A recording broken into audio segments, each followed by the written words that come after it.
J'espère que vous allez bien. Bienvenue dans cette séance de formation sur les entrées sniper. Nous allons aller droit au but. Pour faire les entrées sniper, on n'a pas besoin de se casser la tête. Normalement, les entrées sniper, c'est pas compliqué à faire. Mais c'est parce que les gens n'ont pas l'information qu'ils trouvent ça vraiment sorcier. Quand vous faites une entrée sniper, les gens vont dire, waouh, comment est-ce que tu arrives à faire ces genre d'entrée? Alors que c'est quelque chose que toi-même tu connais, que tu vois tout le temps devant toi. Mais juste que tu ne connais pas son utilité, tu sais pas comment l'appliquer, c'est tout. Dans cette vidéo, vous allez juste apprendre comment faire une entrée sniper de manière simple. Comme vous voyez, je le fais tout le temps sur le statut. D'accord, je fais des entrées pile poil sur n'importe quel marché. C'est ça le secret que je vais vous donner ici. D'accord? Donc, il faut juste, c'est trop simple jusqu'à, peut-être tu vas même pas avoir confiance en ça. C'est trop simple. Donc, il faut juste appliquer mot par mot tout ce que je vais dire ici et c'est fini. Alors, pour faire les entrées sniper, on n'a pas besoin de tracer. On ne trace rien ici. Nous allons utiliser les mèches. Et quand nous voyons des mèches, ça veut dire que il y a eu, comment on dit, il y a eu un repoussement du prix. Prenons par exemple ici. Vous voyez ici, non, on a eu une mèche. Ça veut dire que le prix a été repoussé vers le bas. Il y a des mèches partout. Ça juste indique que le prix a été repoussé vers le bas. Donc, la sniper entry, ou bien l'entrée sniper va juste fonctionner avec quoi? Avec des mèches. Nous, on va pas toucher avec, on va pas fonctionner avec des niveaux, avec forcément des niveaux ou bien des zones ou bien support, licence. Non. Il y a même pas ça. On va juste bosser avec les mèches. Maintenant, écoutez très bien. La stratégie, on ne l'applique pas en bas du H4. C'est-à-dire que le plus petit time frame pour appliquer la stratégie que je vais vous montrer ce matin sur les entrées sniper, c'est seulement en H4. C'est H4, c'est le plus petit time frame. Je n'ai pas dit d'aller le faire en H1, en M30, je n'ai pas dit ça. H4, daily, d'accord, weekly, monthly. Alors, si vous voulez, ça dépend en fait de ce que vous voulez faire. Les entrées que nous prenons en H4, les entrées que nous prenons en H4, ça peut devenir un swing. Ça peut être également un scalping ou bien un intraday. Alors, comment moi j'aborde les marchés? Je vais vous donner le secret. Alors, d'abord, je vais vous montrer comment faire l'entrée sniper. Il faut repérer les bougies et comment dire les mèches. Il faut repérer les mèches. Je vais donner un exemple ici. Ici, par exemple, je vais essayer de, voilà, d'agrandir l'écran comme ça. Ok, d'abord, on a constaté que ici, il y a eu une mèche en fait ici. Le prix a repoussé et comment on dit, le marché a repoussé le prix. Donc il y a eu une mèche ici, d'accord?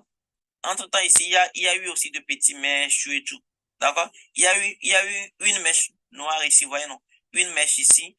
Il y a eu de petits mèches encore dans la même zone.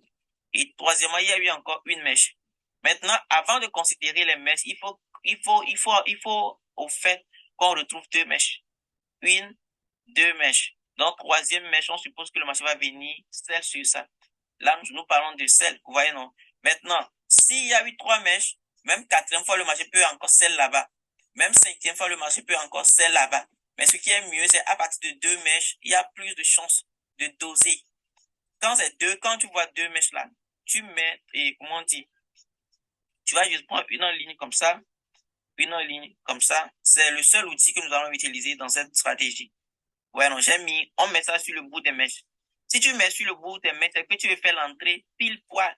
Et des fois, tu peux rater. C'est-à-dire que le marché peut ne pas venir jusque là. Donc, des fois, il faut juste essayer de faire quoi? De, de diminuer un peu. Maintenant, il faut faire des entrées. Il faut faire trois entrées. D'accord? Il faut faire trois entrées. Bien, il faut prendre trois positions. Ici, nous fonctionnons avec des ordres limites. C'est-à-dire que buy limite, ou bien sell limite. Donc, pour si tu veux prendre position là, il faut prendre trois positions. Pourquoi je dis trois positions? Tu vas comprendre maintenant. Donc, imagine que je mets ça, là où j'ai mis la ligne là, c'est sur la mèche. Vous allez constater que ici, il y avait eu mèche ici, non? Il y a eu mèche ici. Après, le marché est venu encore mècher ici. Ça a descendu. Après, c'est reparti mècher troisième fois et ça a descendu correctement. Vous voyez? C'est tout le secret. C'est tout le secret. Tu n'as pas besoin de te casser la tête. Il y a eu mèche ici, une fois. Deuxième fois là, il y a encore mèche dans la zone. Troisième fois en même temps, on prend le sel. Ça veut dire que déjà, quand tu vois première mèche, deuxième mèche, troisième mèche, il faut faire quoi? Il faut placer ton sel limite ici. Le marché va forcément venir prendre ça. Vous allez voir quatrième mèche ici, mais le prix n'est pas forcément allé sur notre ligne avant de sell. Vous avez vu? Donc, c'est un peu ça, les gars. C'est un peu ça. C'est très facile. Alors, pourquoi je demande de prendre 3 entrées? Parce que tu ne sais pas trop, genre, faut même pas te casser la tête. Je suis en train de vous montrer un trading de manière facile, terre à terre. Tu n'as pas besoin de te casser la tête pour savoir si ça va aller en swing ou bien en scalping. Qu'est-ce qu'il faut faire? Tu prends 3 positions. On est d'accord? Dès que tu rentres en gain correctement et que tu es satisfait, minimum 1000 pips. Dès que tu fais au moins 1000 pips de gain là, ou bien même si tu ne fais pas, ça dépend des lots que tu vas prendre. Quand tu prends des lots un peu élevés là et que tu es fortement en gain là, tu coupes 2 positions. Ça veut dire que tu sécurises déjà 2 positions. Et maintenant, tu prends ton stop loss pour sécuriser, d'accord, la dernière position, puisque tu as pris 3. Donc, tu coupes 2 positions en profit, tu sécurises la troisième position et puis tu laisses couler. Donc, c'est avec ça, tu peux prétendre faire un swing si le marché te donne raison. Mais lorsque le marché retourne pour te faire sortir en BE, c'est bien. Tu sais que tu as déjà gagné 2 positions. J'espère que vous avez compris. Donc, c'est un peu ça. La technique marche sur n'importe quel marché. La technique marche sur n'importe quel marché. Ici, nous sommes sur le V51S. Je peux encore aller sur d'autres marchés. On va essayer d'analyser ensemble. Prenons le V10-1S. J'avais pris un sell sur le V10-1S la fois passée. Voilà, c'était un sell quelque part ici. C'était un sell quelque part sur la mèche ici, voilà. Maintenant, regardez un peu. Regardez, c'est très facile, les gars. Mais c'est que plusieurs personnes ne savent pas que c'est ça. C'est pourquoi c'est que c'est une méthode, si on ne t'explique pas, tu vas te casser la tête, tu vas rien comprendre. Tu vas dire la personne est sorcière alors que c'est très, très, très facile et que tout le monde pouvait le faire. Si seulement si les gens ont l'information. Tu vois un peu la mèche ici. Il y a eu une zone de mèche ici. Deuxième mèche. Des fois, nous parlons de l'anticipation. Tu peux même anticiper. Qu'est-ce que je dis pas anticipation? Si tu vois une zone comme ça, où il y a eu des mèches, tu as vu qu'il y avait le prix à repousser 1, 2, 3 mèches. Moi, je vais appeler ça une zone. Parce que c'est un peu comme l'ensemble de 3 mèches. C'est-à-dire les 3 mèches sont ensemble. Donc déjà là, si moi je vois ça là, en même temps, je peux placer ma droite là-bas. Ça veut dire c'est fort que, parce que le marché est descendu. Donc je peux déjà placer ma droite. Je sais que c'est fort que quand le marché va revenir à ce niveau en même temps, ça va sell. Et c'est en fait le sell là que j'avais pris la fois passée en entrée snapper sur le V10-1S. Tranquillement comme ça. D'accord? Et j'étais sorti quelque part en bas ici. Vous voyez, non? Nous sommes en H4. Et tu feras tellement de gains. Voilà. Donc, ici encore, je fais celle limite 3 positions. Quand ça coule bien, je coupe 2, je laisse 1. Quand le marché revenait ici pour me taper en BE, c'est bon. Je suis déjà en profit. C'est clair? Voilà. Maintenant, où est-ce qu'il faut placer ton stop loss? Le stop loss ici est placé de manière très, très, très petite. Le stop loss se place. Le stop loss se place en fait, comment dire, au-dessus de cette ligne-là. Je vais essayer de prendre une autre couleur pour vous montrer un peu ce que le stop loss est en fait, d'accord?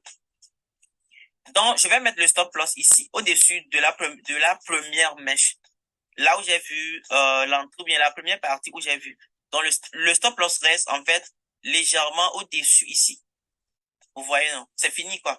Donc, appliquez la même chose pour n'importe quel marché. Dès que vous avez des questions, posez-moi. C'est tout simplement un peu ça.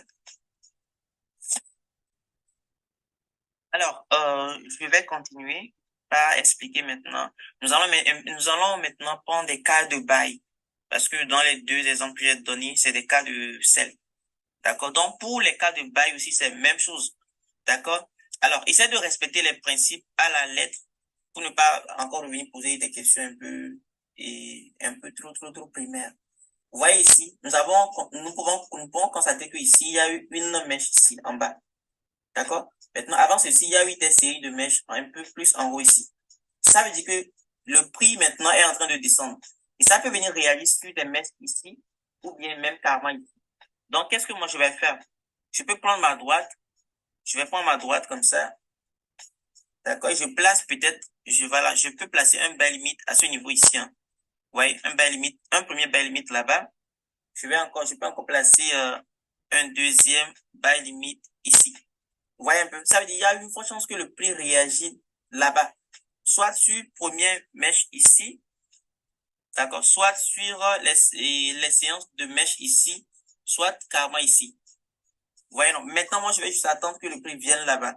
Et tout le monde sait déjà le niveau où le stop loss devrait être. J'ai bien dit que le stop loss, je vais changer la couleur. J'ai bien dit que le stop loss,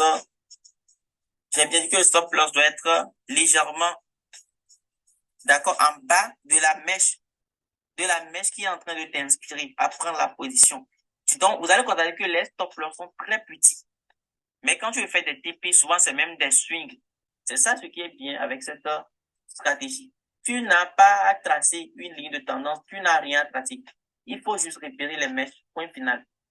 Prenons un autre marché. Prenons le marché de, par exemple, on va prendre le jump 25. Voilà. Ici même, j'avais même placé des, vous voyez non? J'avais même placé des choses, vous voyez non? J'avais même placé un sell limite et un buy limite en bas. Pourquoi? Parce que il y a une mèche ici, il y a une mèche dans la zone ici. Il est fort que quand le prix va arriver là-bas, ça va sell en entrée sniper. Il y a encore une grande mèche qui a été laissée en bas ici. Il c'est fort que dès que le prix reviendra encore là-bas pour une deuxième fois, ça fait encore partie à la hausse. C'est tout, les gars. Et les stop loss, vous savez déjà là-haut placé. On place le stop loss légèrement, d'accord, dessus. Si je veux placer le stop loss pour le sell limit, je peux mettre ça ici, légèrement là-bas. Si je veux placer pour le buy limit, je mets ça légèrement ici. Tranquille. Vous n'avez pas cassé la tête. Vous allez juste placer les zones limites, d'accord? Vous placez les zones limites et vous surveillez. Quand c'est déclenché, vous allez faire ça sur tous les marchés. Il y a des fois, ça va se déclencher. Il y a d'autres qui vont invalider. Parce que nous sommes sur un marché et tout est possible. Mais sur 10 trades, vous allez forcément gagner au moins 7 en entrée sniper. Et des fois, même si ça va invalider, ça va légèrement dans notre sens forcément avant de retourner contre nous. Ce qui fait que dès que ça rentre un peu dans ton sens, tu peux déjà sécuriser. Pourquoi pas couper une partie, sécuriser l'autre partie. Le trading, c'est être malin pour pouvoir gagner, c'est tout. Donc voilà un peu la stratégie.